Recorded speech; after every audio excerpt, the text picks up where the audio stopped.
Ah, the quiet life of a medieval town. Serene, beautiful, and covered in oxen shit. Manor Lords has just released its brand new demo, and I'm going to give you a quick rundown of how the game operates on a high level. At the end of the video, I'm going to give you my opinion on whether or not it's worth your time to try out. And hint, it absolutely is. Manor Lords is a game by a solo developer. And if you take away anything from this video or just trying out the demo, it is that this single developer has accomplished more than more AAA studios have with their titles or their entire catalogs. In addition, the ambition behind this is absolutely massive for, again, being just one individual pumping away to deliver an amazing product, and amazing it is.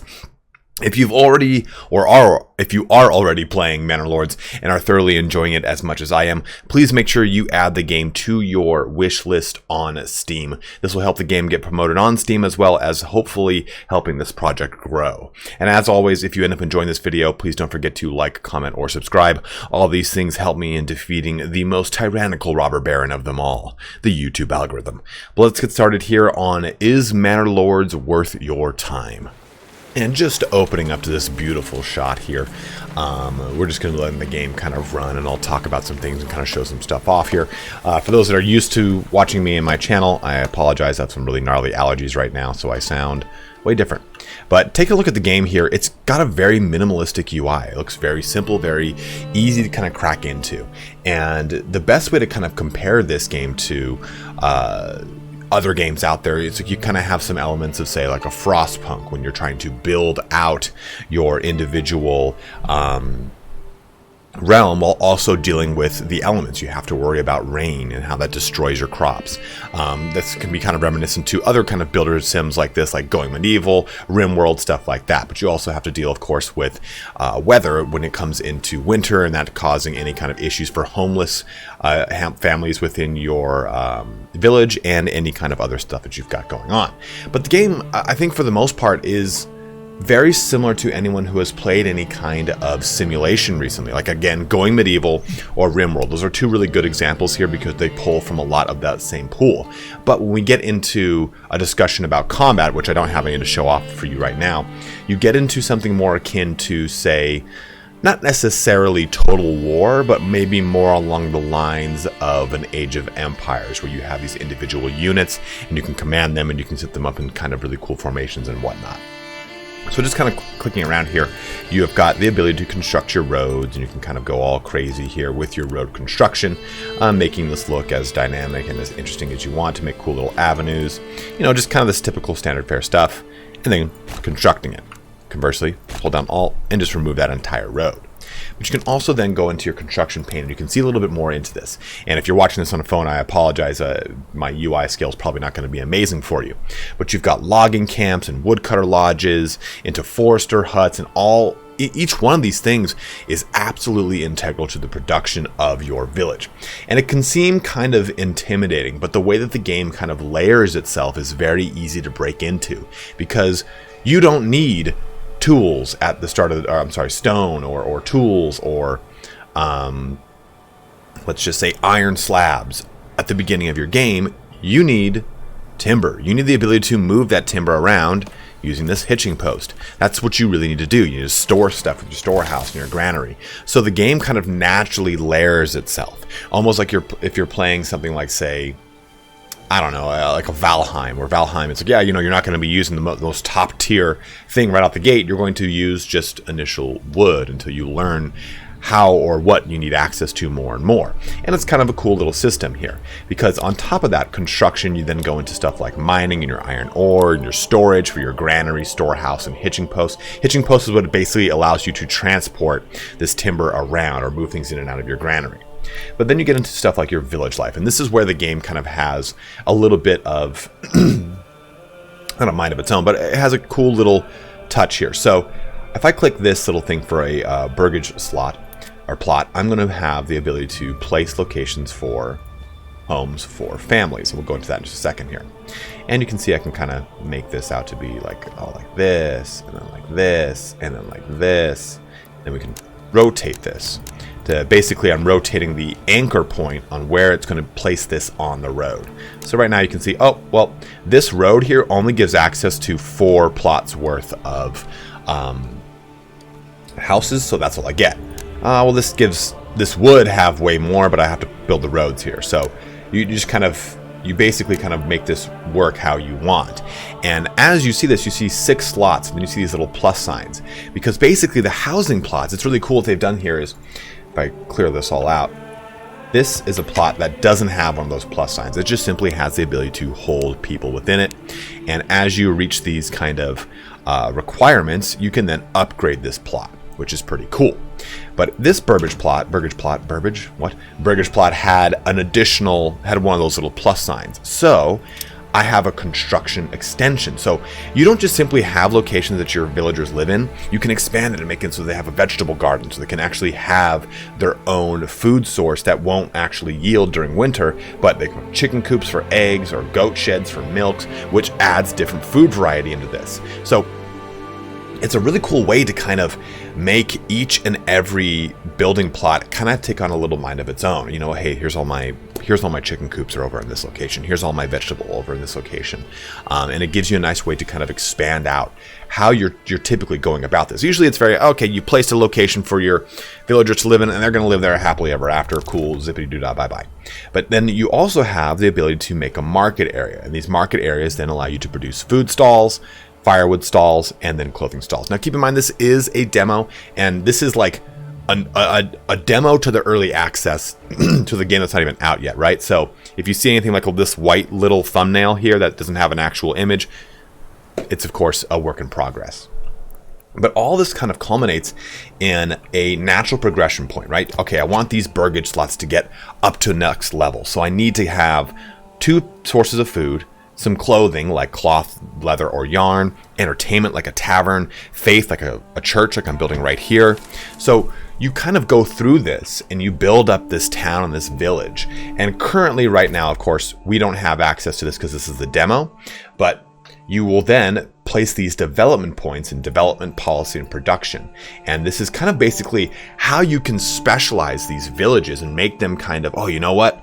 I want to go heavy into industry, or heavy maybe into gathering over here, or into farming and agriculture up here, or maybe this is administration or church. I don't know what this one really is.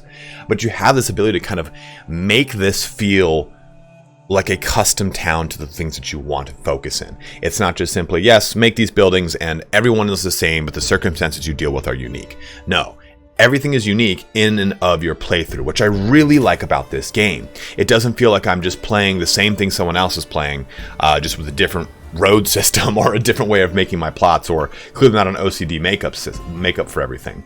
And as you kind of zoom out, you can see the grander world to this whole thing. Let me kind of rotate this here.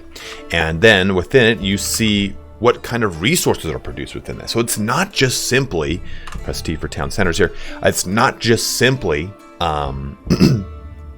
placing this and taking advantage. It's, what do I have? Okay, I've got iron, I've got a bunch of wild animal deposits here, and I've got some berries, so which is a seasonal resource, of course. And this enables me to use these things for trade, because I don't think there's any coming in through my lands right now.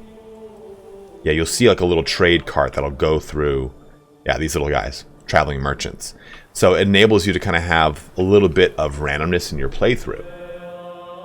So I really like just the simplicity of the game on the initial level, but then it gets pretty wild. If you look into construction, we jump into farming, you get into sheep farms. Okay, well, you need to import your sheep, and then you need to make pastures so those sheep can actually breed. But you actually have to unlock sheep breeding in the development branch of your actual town. So it's not just simply placing these things, it's specializing them and making them work for you and the town that you have in mind. Windmill for flour. Communal oven to make flour into bread. Every single thing kind of has a progression point. Bloomery converts iron ore into iron slabs, which you get from iron deposits, of course, right? Malt house I'm sorry, the smithy use slabs and fuel to make tools, malt house makes barley into malt, and then brewery makes malt into ale. So again, you just see how these things are layered together in a really cool way. Then this moves into stuff like trade with the trading post and a livestock trading post, which again allows you to do those things. I'll probably make one of those pretty soon. But then of course you have administrative buildings like a bailey wall, a manor house, a gatehouse, a tax collector, garrison tower.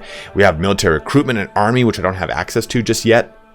So all this kind of layers together really well. And that's what I think what I like about Manor Lords is that this is a single developer making this game that on the base level, it's just simply a town simulator. But as it expands, it becomes a kingdom simulator, or at least maybe a hamlet, then a kingdom simulator.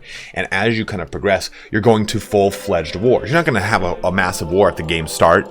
You're not rushing to make massive defenses. You're a small, little, humble town. And that's something that's really cool that I think kind of sets itself apart. Now, also you have to do approval. So it starts at 50% and ranges from 0 to 100, affects population growth, speed, and militia combat effectiveness. And which is cool too is these individual plots, as you upgrade them, it increases the effectiveness of the levied units that you get from them, which is pretty nifty. Also your public order, so crime, taverns reduce public order, any regional wealth, livestock, your total number of supplies, all that kind of fun action, and all of your supplies across everything here. So those are kind of the mechanics in a loose nutshell. And there is this cool thing called visit mode. It's very much a work in progress, but I can just kind of dally about, look at my town. Hello, peasants.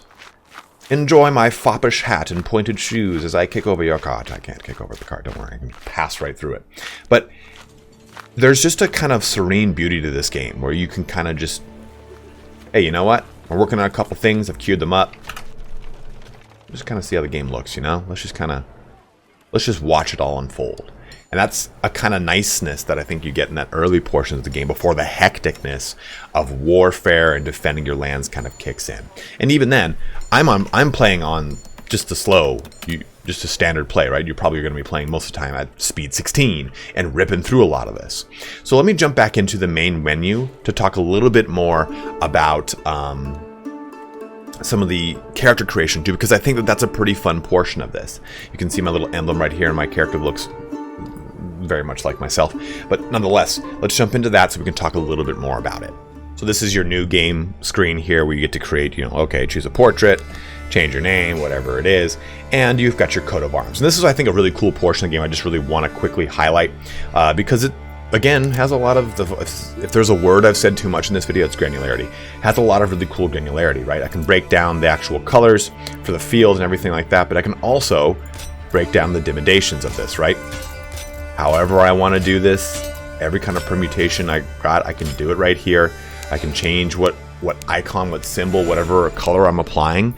And then I can do stuff like increase the tiling so that I can get more or less out of the specific pattern I've chosen, right? Which I think is just really cool. I mean, that's so simple. But like games like Bannerlord, which are part of a AAA development house, don't have this capability. Well, depends on what you want to say don't have the capability for. But you have all these cool amount of symbols to go through, the ability to color them, to do the scale differences, their instances, how many are actually on there for you. So just wanted to showcase this very quickly because I think it's a really cool portion of the game, and it's something I really wanted to highlight, and hopefully in the future it gets expanded even more, even though there's so many great permutations that you already have access to. And again, you have the ability to save and import these, so you can just save them, post them on a Reddit, post them on a forum, share them with a friend, whatever it is. You have so many options to choose from, which I really, really enjoy. So now that we're back here, let's have a discussion about, is this game worth your time? Now, my first gut reaction to that, my gut instinct is to tell you absolutely yes. I very much enjoy strategy simulation games where you are building out this really cool medieval town that progresses right into this kingdom of sorts. But if that is not your cup of tea, you just won't like it.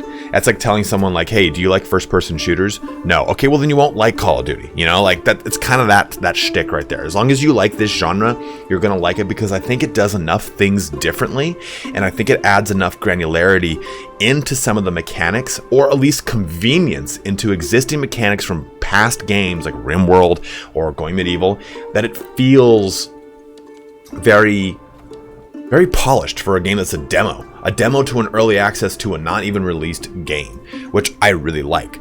So if I kind of bring this back up, what I mean by that is like, you know, just kind of seeing exactly where these workers are, the construction priorities, stuff that's there. It's in plenty of other games, but I think what the UI is so simple and it's just easy to jump into. I can press stuff like this, enable idle laborers, use a setting to control whether peasants should use the building as a temporary job when they're idle. And I like these little tiny things that I'm not necessarily very used to in dealing with simulation games. I'm usually very like kind of over the top micro intensive about it. Like if I go and look at this, like, okay, total population, there's 6 families across 18 people from these families, right? Across children and whatnot, which allows me to assign these families into being workers. And I can just kind of see where they are, pop right over to them. And again, that's nothing that's not, oh my God, a brand new convention. But I think that the way that this is done and the way that this kind of presents itself is very nice and very easy and very minimal, right? Like if this is just the UI itself, there's so much viewable space here that I can just kind of get a good mind for everything, and I'm not overloaded with information. Even clicking on something that I don't know anything about, I get information fast enough that I understand it. And I can see that this game does have like a very high skill ceiling. I can see that across all the little tiny granular shifts in the game, of course, so all the things you have to focus on, all the eventual developments across this, which I think is probably one of the biggest things for this game.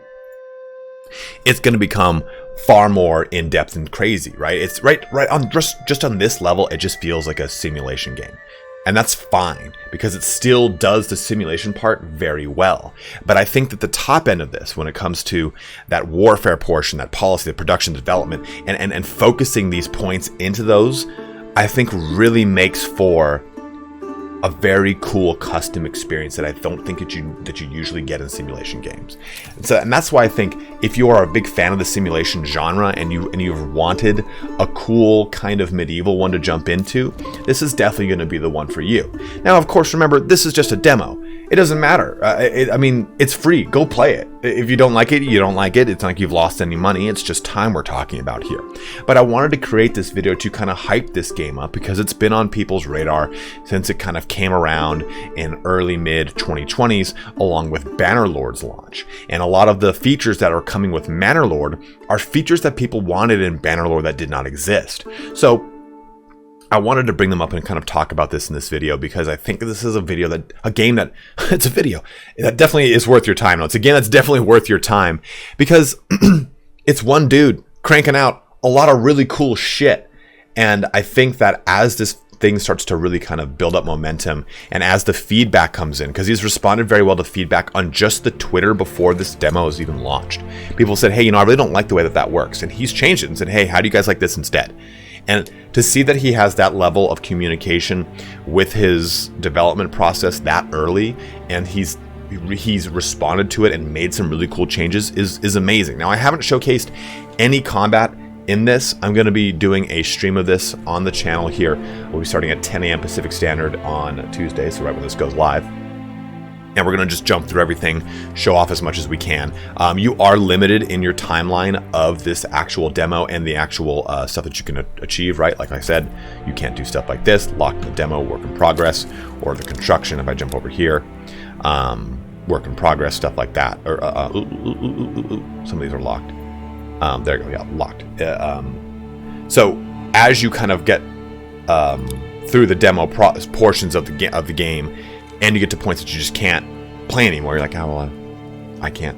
This is the end of the demo. Just restart and try different things and do different stuff. Now, I'm really excited for this to kind of hit into early access to play even more of it. I didn't even go over the overlays, which are pretty cool too, because as you go into your farming portion, when it comes into where you're going to place your wheat, your flax, your barley, you have these fertility overlays that show you where is the best place to place them, right? So I think that that's, again, just another really cool little bit of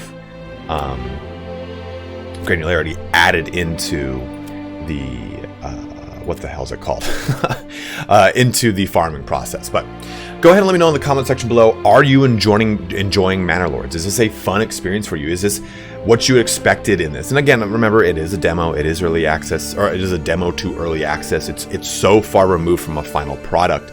But I think even in just this demo, it's been extremely impressive to me. And I'm really excited to see where it goes from here. I'm excited to see how the demo evolves, if it does at all, and how early access feels. I know that this is a project that does have some time until it reaches its full launch, but I think that it's going to be really exciting to watch the development across this. So again, definitely think it's worth it. Go try out the free demo and go ahead and give me your thoughts below in the comment section on what you feel or how you feel about Manor Lords.